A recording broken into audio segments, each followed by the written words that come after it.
Is there a husband who deceives his wife to get married? I got married to my ex-husband who lied to me almost like a fraud. This is my story. I am Anna, 38 years old. It was 6 months after I got married, when I was a housewife. Until I got married, I was working hard full-time. I had enough income to live on my own and I was busy working. I found myself over 35 years old with no time to spend the money I earned. I thought to myself, I guess I'll just stay single, but that's life. Just then, through an acquaintance, I met my husband, who was the same age as me, and we hit it off. After 6 months of dating, we got married. My parents had never expected me to get married, and they were very happy. Neither my husband nor I wanted a wedding, so we registered our marriage and made a brief report to our relatives. We started our married life as it was. People around us might think it was not enough, but my husband and I were satisfied. We had found a partner who would walk with us for the rest of our lives. That alone was enough. After we got married, I quit my job at my husband's request. My husband was the type of person who wanted his wife to focus on the house after marriage. I think this was partly because my husband was a hard worker. My parents both worked. So when I came home, there was no one to greet me. That's why I want you to stay home as much as possible. He asked me to stay home as much as possible. But I had a question. But would your parents understand? Would my parents-in-law, who both worked, understand a stay-at-home mom? As a married wife, I want to support my husband. However, I was worried because I heard that there are some people in the world who think that full-time housewives are parasites and money-eaters. However, my parents-in-law were rather positive about my husband's opinion. I would appreciate it if you could support my son as a full-time housewife. That's true, Father. We'll be safe now. She welcomed me warmly. I was so relieved by her kind smile. At the time, I had no way of knowing what they had in mind. After I joined the family, I quit my job. I have no regrets about the job I have had for nearly 15 years since graduating from college. I had made up my mind to live for my husband from now on. A short time after the marriage, my husband was confronted by his father-in-law. Are you guys interested in building a house? What's going on all of a sudden, Dad? Actually, my father-in-law had inherited the land from his own father, who had passed away. However, he did not use it for anything and left it unattended for a long time. So, he asked us to build a house when we got married. He said we can save the cost of the land.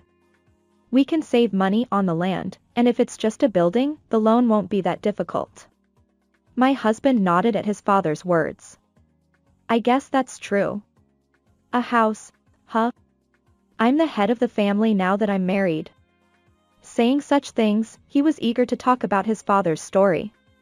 He said he would take it home and think about it, and we decided to discuss it again as a couple. I am a stay-at-home wife and have no income right now. My husband's salary is not very high. We barely make enough money to live on. But if we don't have to pay for the land, we might be able to pay the mortgage. Besides, I have a good amount of savings from my 15 years of work. Then I made a suggestion. If you want, why don't you put down a larger down payment? Isn't that better than taking out a big loan?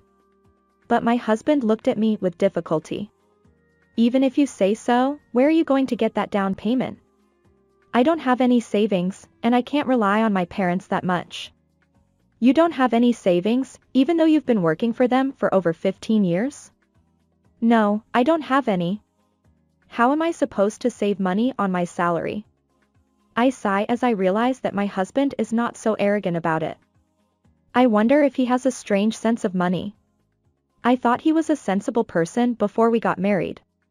I felt I had to talk to my husband and confront him with the reality. You know, let's think a little bit about our finances. I'm not working right now. Even if my rent is replaced by a mortgage, if we buy a house, we have to pay taxes. I have to pay taxes on it. Are you thinking about that? I'm thinking about it. You just have to make it work out there. There is a limit to what I can do. Shut up. Why did you become a housewife? To support me, right? I flinched for a moment when he said that. It is true that it is an important part of a wife's job to keep the family finances in check and make ends meet. It's true, but building a house without any savings? If you're going to say that, have you been saving money? I was surprised to hear my husband's words. Of course I did. At that moment, I saw his eyes light up. I felt like I had been set up, but by the time I realized it, it was too late. What, you have your money? What are you so worried about? It is true that I have nearly $100,000 in savings. But I was somewhat hesitant to use it all to buy a house. I could understand if we were to mutually put an amount together and use it as a down payment on a house. But what about relying on my money from the beginning? Anyway, let's think about the house slowly. First of all, get an estimate. We should first get an estimate and carefully examine whether or not we can get a loan and whether or not it will interfere with our lives. What kind of carefree talk is this? If you have the money, you should build it as soon as possible, right? Don't you trust me? My husband said to me, and I couldn't help but stop talking. I am now distrustful of my husband. We had become husband and wife by trusting each other, but am I doubting him? I felt a little embarrassed to be reminded of this. I am sorry. Just understand. Anyway, you leave the house to me and my father, okay? I could only nod in agreement. And so things proceeded without any input from me in the construction of the house. The most surprising thing was the location of the house. It was right next to my parents-in-law's house. It was true that the lot next to my parents-in-law's house had always been vacant. But I had no idea that it was my father-in-law's land. I could not hide my surprise. I should have told them from the beginning that I did not want to live with my parents-in-law or in the neighborhood next door. I should have also made sure of the location. But when I asked too persistently, my husband would always say, "Do you still have doubts? Why did we become husband and wife?" I could not ask him well. I guess my parents-in-law and my husband dared not to tell me. I am sure that their goal was to trick me into letting their son and daughter-in-law live nearby. They did it so well. I was looking at the beautiful house that had just been built with mixed feelings. Surprisingly, however, there was no longer any talk of using my savings as a down payment. I built this house. It's in my name and I'm supposed to take out the loan, right? He reported proudly to me. I was relieved that my husband had thought this through, even though I had many things to say. I had miscalculated that the house would be next door to my parents-in-law's house, but we have had a good relationship so far. I thought we would be able to manage. That's what I thought. Hey, we're moving out. It was 1 month after my husband and I moved into our new house that he said to me, "We're moving out? What are you talking about? My parents will live in this house." What? What do you mean? I did not understand at all because he said it so abruptly. This house was built because my husband wanted it. Why would he let his parents-in-law live in this house? Well, this house is too big for the two of us, isn't it? It is true that our 3-bedroom house is too large for the two of us. However, wasn't this a layout based on the idea of having 2 children in the future? Even my husband, looking at our newly built house, said, "Someday, I'd like to live here with a lot of people." My husband looked at my puzzled face. "What are you doing so idly? My father and mother are coming. Clean up." "What the hell do you mean, clean up?" "We're going to take grandma downstairs to the room." By grandmother, I mean my husband's grandmother. My grandmother-in-law, who is almost 90 years old, is in poor health and can no longer walk by herself. My parents-in-law are taking care of her at their home while hiring someone to take care of her. Wait a minute, does that mean father-in-law and the other 3 are coming to this house? Yes. Why are you making such a decision on your own? This is my house. Why do I need your permission to decide? Because we are a couple. I felt anger welling up inside me. He is too selfish. How self-centered could this man be? Besides, if you put it that way, it's too broad, even for your mother and father-in-law. I replied to my husband exactly as he had said it. I think 3 bedrooms for my elderly grandmother-in-law and my parents-in-law is too big. That's also true. Then, let's live together with 5 people. What? My husband's incomprehensible words made my head spin. Because you said it is too big. Then, you would be satisfied if the 5 of us lived together, wouldn't you? I feel like I'm being set up again by my husband. How many times had this man deceived me? Anyway, I'm the head of the household and I've made the decision. You just have to shut up and obey me. And I'll ask you to take care of my grandmother. You're a housewife, so it's only natural, right? My husband said that it was a decision and went back to his own parents' house. Then he reappeared, this time with his parents-in-law. Anna, you understand the situation, don't you? Take care of them for her, will you? I'm so glad you're a stay-at-home wife. My mother was right, I was right to make you quit job. The 3 of them were getting awfully excited. At that moment, I realized. I thought to myself, I see. So they had arranged for me to quit my job when we got married. Knowing what they were up to, my anger reached its peak. I realized that they had meant it from the very beginning. You're quitting your job so you can take care of her. Your job from now on is to take care of her. Make sure you do it right. I said no. I refuse flatly, and the 3 of them instantly become quiet and refuse? Who the hell do you think you are? That's my line, isn't it? You've been deceiving me for years. I glared at my husband. But he grinned and offered me something as if it was his trump card. If you don't like it, get a divorce. With that, he threw the completed divorce papers at me. So this was his answer. He thinks that since he's succeeded in getting me to quit job, I can't leave this house. That's not going to happen. I picked up the divorce papers on the floor and said, okay. Let's get a divorce. I quickly filled them out. All 3 of them seemed to have never thought that I would agree to a divorce. They were stunned. What, Anna? I filled out the form as you see it. Now we are divorced. I'm going to submit it to the city office tomorrow. Oh, no, wait a minute. Why did you do it so easily? I took the divorce papers and went upstairs immediately. Since I had become a housewife, I had very little money at my disposal and my personal belongings had dwindled considerably. Sometimes I sold my belongings to make ends meet. I was somewhat afraid to touch my savings. But maybe that was because I had a bad feeling about my marriage to my husband. In fact, my husband and in-laws were trying to use me like a slave. I hated myself for having met some really nasty people. I simply packed my bags and I left home immediately. And the next day I filed for divorce papers. I was finally a stranger to him. After filing, I headed to my ex-husband's house to pack up my stuff. I wondered if he had taken a day off from work. Somehow he was at home. Anna, well. He was trying to say something to me, but I ignored him and proceeded to clean up. It took me less than 2 hours to finish packing everything up. If you have any problems in your life, call me anytime. He said this as I was about to return the house key and leave the house. What's the matter with him? I have more money than you, so you won't have to worry about it.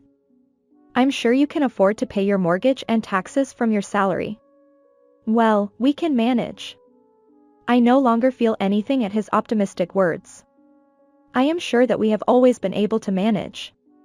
He had no plan, but he had carefully laid a trap for me to fall into. I want to get away from this person as soon as possible. With this one thought in mind, I left home. 3 months later, when I had settled into my new life, I received a phone call. Please help me. Please help me. It was my ex-husband's voice. Oh, no. I should have changed my cell phone number when I got divorced. It couldn't be helped. I suppressed my emotions and answered. Yes, who are you? It's me. Listen to me. I'm really in trouble. He was so flustered that, as expected, I became a little curious.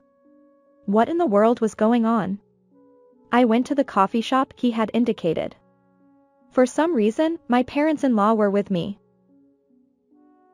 So, what do you want? Please. Please lend me money. My ex-husband was the first to open his mouth, bowing and begging. It wasn't supposed to be like this.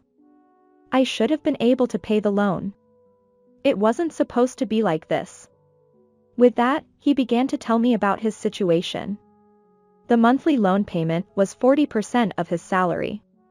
It looked as if he would be able to make the payments if he lived alone, but that was not the only situation.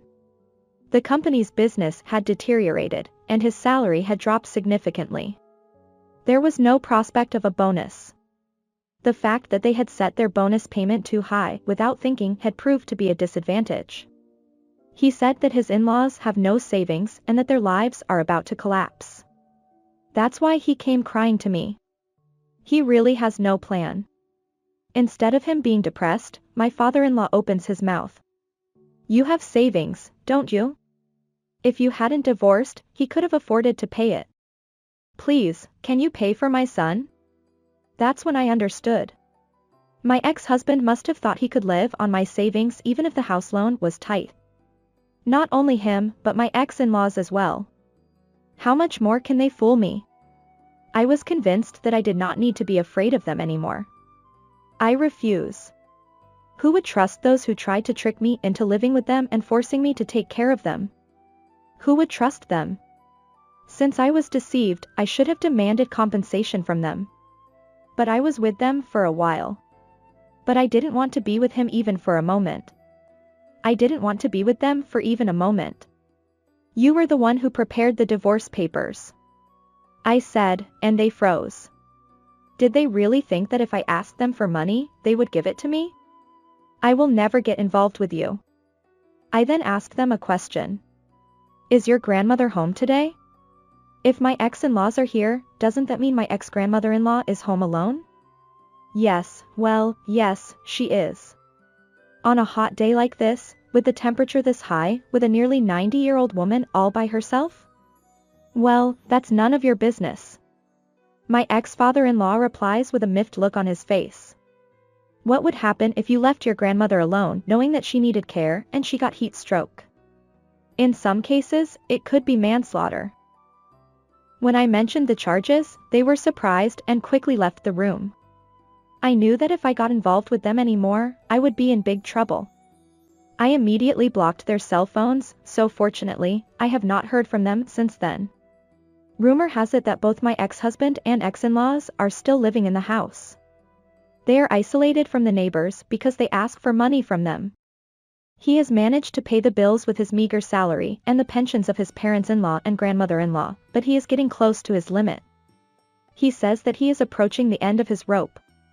A neighbor informed us that the ex-husband had been complaining that his wife's departure had made his life difficult. I, on the other hand, have since returned to work. My qualification as a bookkeeper, which I had held since before our marriage, came in handy, and I was hired by a company as an office clerk. It was not a full-time job, but considering my age, I guess it was inevitable.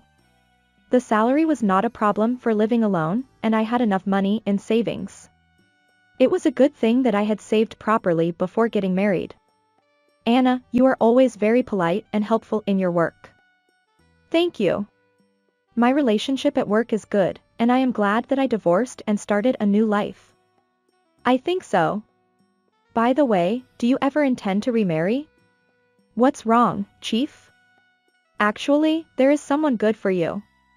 I braced myself for the unexpected offer of an arranged marriage. What did you think of this story? Please subscribe to our channel.